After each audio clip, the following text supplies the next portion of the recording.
The air in the arena has shifted from electric exhilaration to a confused, suffocating heaviness. Just moments ago, the main event winner stood tall, bathing in the adoration of 80,000 screaming fans. But now the celebration feels distant, almost muted. The stadium lights, usually a precision-engineered spectacle of gold and pyro, have dimmed to an unsettling muddy gray, casting long, distorted shadows across the ring. That is not a blackouts signal excitement. Elf. This feels like a malfunction, a decay. The production truck cuts the winner's music abruptly, leaving only the ambient hum of the ventilation and the rising murmur of a crowd realizing something is wrong.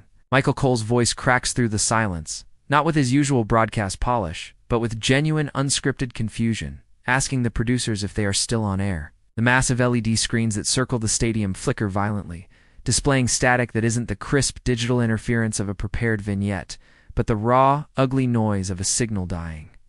In the front row, fans stop recording with their phones, lowering them in unison as a cold, palpable tension sweeps through the floor seats.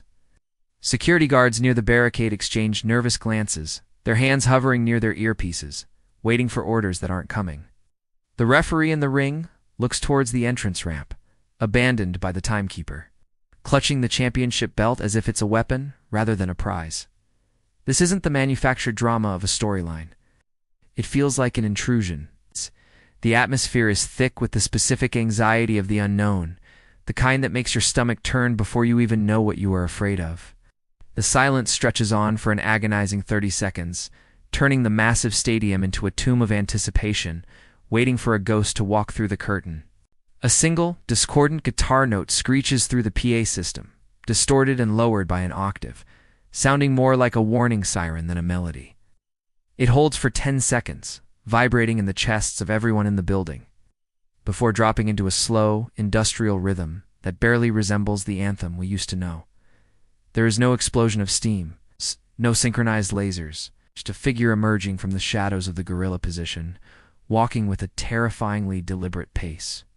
It is her, but it isn't the hero they remember. Becky Lynch steps onto the stage, but the orange hair is gone, replaced by a darker, natural tone that frames a face devoid of showmanship.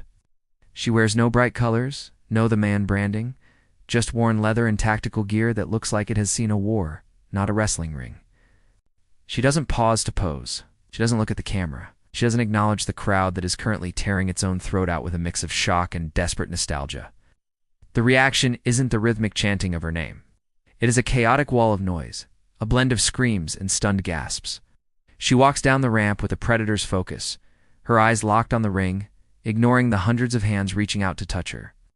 Corey Graves is silent on commentary, his usual wit completely failing him, leaving only the sound of his heavy breathing on the mic. This isn't a return to glory. It is a march to an execution. The audience realizes in real time that the fun, catchphrase, spouting superstar is dead.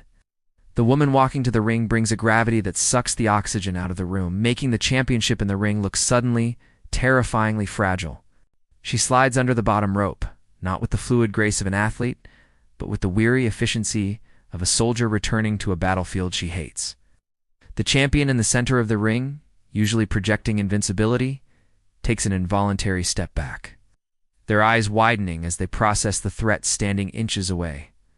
Becky does not ask for a microphone. She does not wait for the crowd to settle.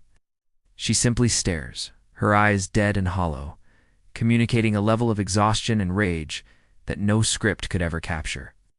The crowd's noise dips, uncertain of the protocol, sensing that cheering might be the wrong reaction to this level of intensity. The champion opens their mouth to speak, perhaps to launch a standard verbal defense, but Becky moves before the first syllable is uttered. It isn't a wrestling grapple. It is a tackle, raw and ugly. She drives the champion into the corner, not with technique, but with pure, unadulterated malice. The strikes are stiff, awkward, and frighteningly realistic, echoing through the silent arena with sickening thuds. The referee tries to intervene, but one look from her sends him scrambling to the ropes, terrified to disqualify a woman who clearly doesn't care about rules. She leaves the champion crumpled in the turnbuckle, gasping for air, the belt lying forgotten on the canvas. Becky picks it up, looking at the gold not with desire but with disdain. She drops it on the fallen body, a gesture of ultimate disrespect. doesn't raise her arms. She doesn't play to the hard cam. She just turns and walks away, leaving a scene of devastation that feels less like a sports segment and more like an assault, blurring the uncomfortable line between entertainment and genuine, uncontrolled violence. The camera does not cut to a commercial or a replay. Instead, it breaks convention, following her back up the ramp and through the curtain, invading the usually sacred privacy of the backstage area. The hallway, typically buzzing with producers and talent, is parted like the Red Sea. Wrestlers who have built careers on being tough guys press their backs against the concrete walls, avoiding eye contact as she storms past. The silence here is even louder than in the arena. Triple H stands near the monitors, his headset around his neck, looking not like a boss who just booked a segment, but like a man who has unleashed something he cannot control. He reaches out a hand as if to speak, but she walks right through the gesture, effectively ghosting the man who runs the company. Further down the hall, Seth Rollins is leaning against a crate, holding a water bottle that he is gripping too tightly. He doesn't smile. He doesn't offer a hug or a congratulatory word.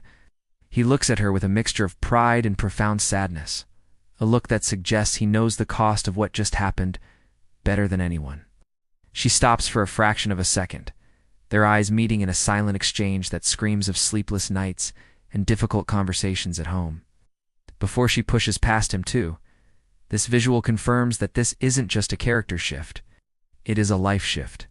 The isolation is total. She enters her locker room and slams the door, the sound echoing down the concrete corridor like a gunshot, leaving the entire roster, the management, and the camera crew staring at the metal door, realizing that the hierarchy of the company has just been violently rearranged. Inside the locker room, the camera holds a static shot of the door, refusing to let the audience escape the tension. The narrator's voice finally returns, low and contemplative, speaking not to the hype of the moment, but to the tragedy of it. We realized tonight that we spent 2 years begging for a return without asking what version of her would come back. We wanted the man, the superhero, who overcame the odds. But time does not preserve heroes in amber. Time hardens them. The industry moves on, and those who step away see the machine for what it is, a grinder of souls. She didn't come back because she missed the applause. She didn't come back to sell t-shirts or boost ratings. She returned because she is haunted by a legacy that she feels she never finished, or perhaps one that she feels she needs to destroy to finally be free. The uneasy feeling in your stomach right now is the realization that this isn't going to be a fun nostalgia run. This is going to be a deconstruction. The lights in the locker room flicker once, and the screen fades to black, leaving us with a single, lingering question that will define the next year of this industry. Is this the resurrection of the greatest wrestler of her generation? Or is it the public unraveling of a woman who gave too much of herself to a business that never learned how to say thank you? The silence you hear now isn't shock. It's the sound of consequences.